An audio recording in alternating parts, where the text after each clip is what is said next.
Today I want to share with you my organization for storing the Distress ink pads, the Distress ink re-inkers, Distress stains, and then the daubers that I use in my ink pads to create my special effects.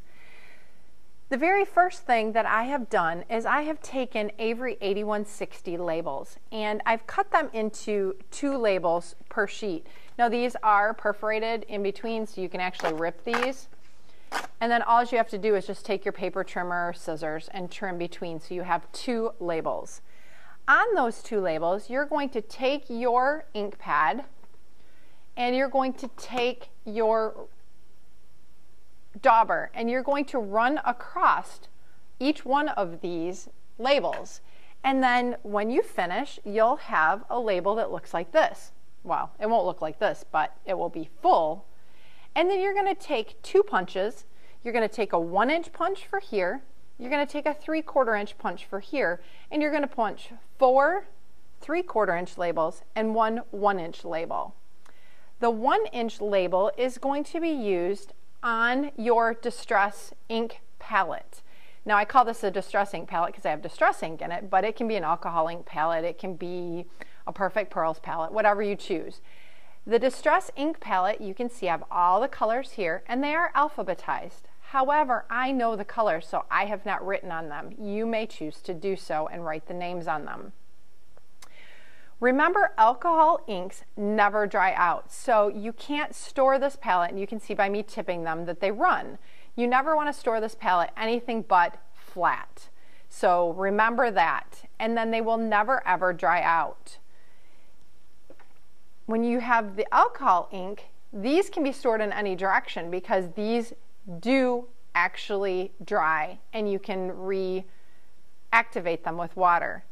These are so concentrated that they just don't dry out. So I have this palette so I can use my Tim Holtz water brush, pick up these various colors when I'm stamping and using some of the techniques. Then I took another one of the 3/4 inch, and this is my dauber case for my Distress inks. And I have all of the colors up here. Again, they're alphabetical, and they coordinate. So like this one is this one here, this one is this one here. And again, I have them all in there, so when I'm ready to do a technique on my project, I have all of my Distress daubers there ready. I don't cross-contaminate any of them. And I actually have my foam stored the same way, which I forgot to grab, but I have 1 foam for each one of my ink blending tools and also named and marked in a container, so when I'm ready to use the Distress tool with the foam, that I have 1 color dedicated to each, or 1 foam dedicated to each color in the Distress line. So, and then you take 1 dot and you're able to put them on your Distress stain, and they fit perfectly. The 3/4 inch fits perfectly on the top, so when they're stored you can see your colors without having to pull them out and look at the name on the front of all of them. And then on my Distress pads, which in a previous video I showed you, I have them all marked, but now I've added one of the dots here, so it makes it easy to recognize the color or be able to take my project and actually look next to the color to see which one's going to be perfect for my project. So I hope I've inspired you to get organized, and you can organize the entire line of Tim Holtz products. So happy organizing and happy creating.